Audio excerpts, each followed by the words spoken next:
বক্তব্যের সাউন্ড কি আপনারা শুনতে পান ক্লিয়ার?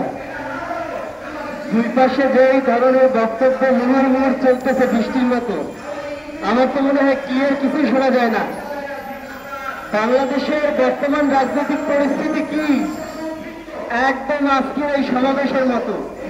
কোথায় কি হচ্ছে কিছুই বোঝা যায় না। অত্যন্ত গুরুত্বপূর্ণ আলাপ, যেইটা বাংলাদেশের জন্ম তো ভালো কথা, পাকিস্তান ভারতবর্ষের আলাপেও নেই। করিডোর অন্য কাউকে দেওয়া, সেখান থেকে তারা মানবিক সহযোগিতা পাঠাবে আরেকটা জায়গায়। কোথায়? মায়ানমার বা বার্মা আপনারা যেটাকে বলেন। সেখানে রাখাইন প্রদেশে যারা আছেন আরাকান আর্মি, তারা মূলত কারা? আপনারা মগ নামে যাদেরকে চেনেন, যে জলদস্যু, সেই রাখাইন প্রদেশের আরাকান আর্মিদের দখলে যে জায়গাটা, সেখানে রোহিঙ্গাদের আপনার সহযোগিতা পাঠানোর জন্য একটা মানবিক করিডোর আন্তর্জাতিক সংস্থাগুলো চাচ্ছে। ইউএই রাষ্ট্রদূত দেখলাম সেটার পক্ষে বলছেন, কিন্তু আমরা প্রশ্ন করতে চাই যে পৃথিবীতে যতগুলো মানবিক করিডোর আছে সেগুলো কি লাস্ট পর্যন্ত মানবিক রয়েছে? প্যালেস্টাইনেরও তো মানবিক করিডোর ছিল, প্যালেস্টাইন মানবিক করিডোরের অবস্থা কি? বাংলাদেশে একটা বর্তমান সরকার আছে, তারা কাউকে কিছু না বলে অতিরিক্ত মানবতা দেখানোর জন্য সেটা দিয়ে দেবেন বলে দিলেন।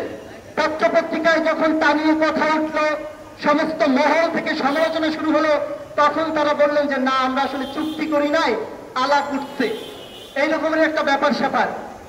আপনাদেরকে আরেকটা কথা মনে করিয়ে দিতে চাই, যখন এই মেট্রো রেল হচ্ছিল, পদ্মা সেতু হচ্ছিল, চারদিকে উন্নয়নের জয় জয়কার, তখন আমরা বলেছিলাম এই সমস্ত উন্নয়ন আপনারা চীনের টাকায় করার ফলে যখন বৈদেশিক ঋণ দিতে সক্ষম না হবেন, তখন আমাদের বন্দর, সেই মালয়েশিয়ার মতো অন্যান্য দেশে যেভাবে বন্দরগুলো নিয়ে যায়, আমাদের পাশে শ্রীলঙ্কার মতো হামলান্ডাটা বন্দরের মতো চীন নিয়ে যাবে, তার প্রতি উত্তর কিন্তু সরকার দিতে পারে নাই। আমরা সেই ধারাবাহিক প্রতিবাদের পর্যায়ে এসে এক পর্যায়ে সেটা কিন্তু বাস্তবায়ন হয় নাই বা ওই পর্যায়ে যেতে পারে নাই। কিন্তু আজকে কোনো কথা নেই, বাচ্চা নেই, বন্দর অমুককে দিয়ে দেবো, খুব ভালো হবে।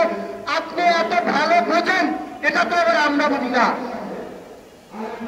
আমি বক্তব্য সংক্ষেপ করে দিতে চাই একটা বিষয় বলে, বন্দর একই সাথে মানবিক করিডোর, দুইটা রাজনৈতিকভাবে খুবই গুরুত্বপূর্ণ বিষয়। বাংলাদেশের সমস্ত রাজনৈতিক স্টেকগুলোর সাথে কথা না বলে হান্নান মাসুদকে যেভাবে বন্দরে বানিয়ে দেওয়া হয়েছে, সমস্ত হত্যাকর্তা তিনি এসে ধানমন্ডি চাঁদাবাজদেরকে রক্ষা করেন, এরকমের কোন ফাইজলামি রাজনৈতিক ময়দানে চলবে না। আলাপ একেবারে স্পষ্ট, সবার সাথে কথা বলে সবাই যদি মনে করে আমরা কারোর সাথে যুদ্ধও করবো, সেটা করতে প্রস্তুত। যদি ঠকেও যাই তাতেও বরকত হবে, কিন্তু একক সিদ্ধান্তে কাউকে বাংলাদেশকে আন্তর্জাতিক খেলার মাঠ তৈরি করতে দেওয়া হবে না। স্পষ্ট বক্তব্য। ধন্যবাদ সবাইকে।